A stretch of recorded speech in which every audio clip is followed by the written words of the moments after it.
Hi வணக்கம். இன்றைக்கி மாங்காய் புளிக்குழம்பு எப்படி வைக்கிறதுன்னு பார்க்கலாம். அதில் மாங்காய் ஒரு மாங்காய் ஓரளவுக்கு நார்மல் சைஸ் கட் பண்ணி வச்சுக்கோங்க. வெங்காயம் 2 பெரிய வெங்காயம் கட் பண்ணி வச்சுக்கோங்க. ஒரே ஒரு தக்காளி, சின்ன தக்காளி போட்டு வெங்காயம், சின்ன வெங்காயம் ஒரு 100 கிராம் அளவு, பூண்டு எல்லாம் மசாலாலாம் போட்டு சோம்பு, கல்கசா, பட்டை, கிராம் எல்லாம் போட்டு வணக்கி வச்சுக்கோங்க. ஒரு சின்ன உருண்டை புளி, அப்புறம் எண்ணெய் ஊற்றி கடுகு போட்டுக்கோங்க. எண்ணெய் ஊற்றியாச்சு.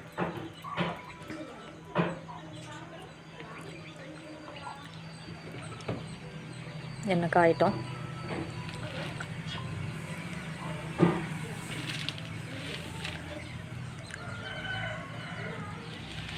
கடுகு போட்டுக்கோங்க.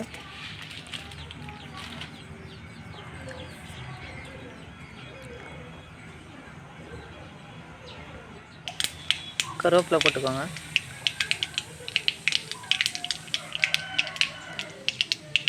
கடுகு பொரியட்டும். கருவேப்பிலை போட்டுக்கோங்க.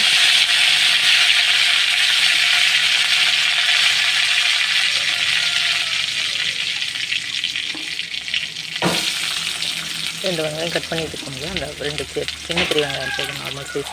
கட் பண்ணி வச்சுருக்க வெங்காயத்தை அதில் போட்டு நல்லா வதக்கிக்கோங்க.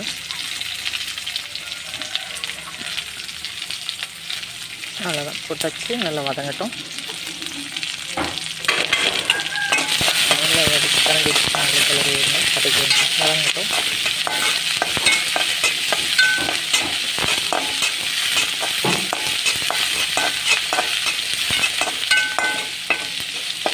நல்லா வதங்கிடுச்சு.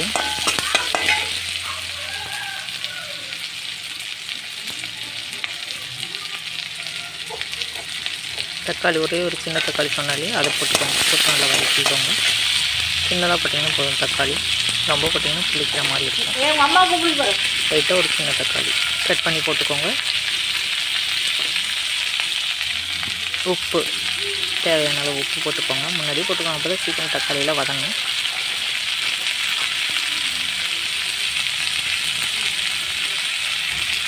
நல்லா வதங்கட்டும். வெங்காயம் தக்காளியும் நல்லா வதங்கட்டும். மஞ்சள் பொடி லைட்டாக மஞ்சள் பொடி போட்டுக்கோங்க. நல்லா வதங்கட்டும். அடுத்து மாங்காய் இருக்கு இல்லைங்களா, அதை எடுத்து கொட்டலாம். கொட்டி கொஞ்ச நேரம் ஒரு கிளறி விடுங்க. தக்காளி வெங்காயம் வதக்கியிருக்கோம் இல்லையா, அதில் கொட்டி நல்லா கிளறி விடுங்க.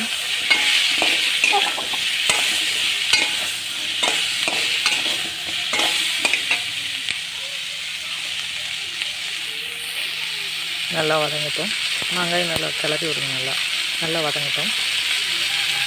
இதில் கொஞ்சம் பெரிய புளியை கரைச்சி வச்சுங்கிற அந்த புளியை கரைச்சி வச்சுக்கிற புளியை நல்லா சீக்கிரம் கரையெல்லாம் நல்லா சுடுதண்ணி வச்சு கொஞ்சம் இது பண்ணிப்பேன். ஏன்னா கொஞ்சம் அது சீக்கிரம் ஊறிடும். கொதிச்சோன்னா கொஞ்சம் புளி நல்லா கரையிறதுக்கு சௌரியமாக இருக்கும். சூப்பர் தான் முடியும். இன்னும் கொஞ்சம் போட்டுக்கோங்க. நிறைய போட்டுக்கோங்க. நல்லா வதங்கிடுச்சு.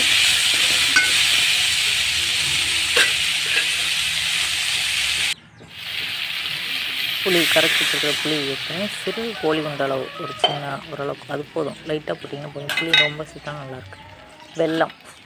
வெல்லம் சிறு கட்டி இவ்வளோ பெரிய சைஸ் இருந்தால் போதும். அதையும் அதில் போட்டு நல்லா வேக விடுங்க. அது நல்லா உடச்சும் போடலாம். நான் முழுசாகவே போட்டுட்டேன், ஏன்னா எப்படி கரைஞ்சிரும். போட்டாச்சு. மாங்காய் புளிப்பு வந்து இந்த வெல்லமும் புளியும் கொஞ்சம் அந்த கசப்பு இருந்தால் கூட புளி அந்த தோல் அதெல்லாம் வந்து ஈடு கட்டிடும், சரி பண்ணிடும். அதனால் லைட்டாக மிளகாத்தூள் 1 ஸ்பூன் போட்டிங்கன்னா போதும். மல்லித்தூள் ஒரு 2 ஸ்பூன். மல்லித்தூள் ஒரு 2 ஸ்பூன்.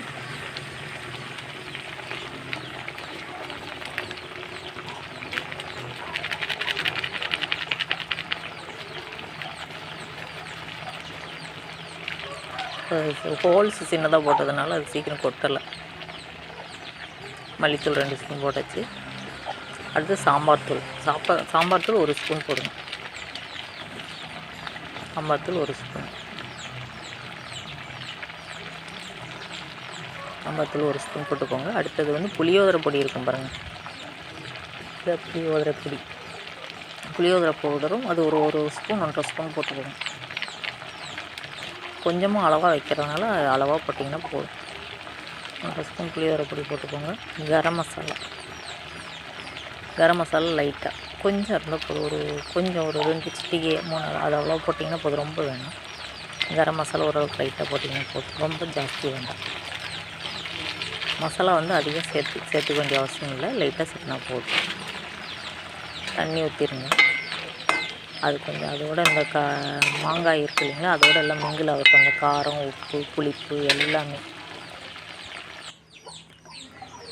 அடுத்தது வெங்காயம் தேங்காய் அரைச்சி வதக்கி வச்சுருக்கோம் இல்லையா, அதை எடுத்து மிக்சியில் போட்டு ஜாரில் போட்டு அரைச்சி கொண்டு வந்து ஊற்றிடுங்க. ஊற்றியாச்சா, நல்லா கொதிக்கட்டும். அதில் கொஞ்சம் தேங்காய் துருவி போடுங்க, கொத்தமல்லி தழை போடுங்க. வெந்தயம் வறுத்து நுணுக்கி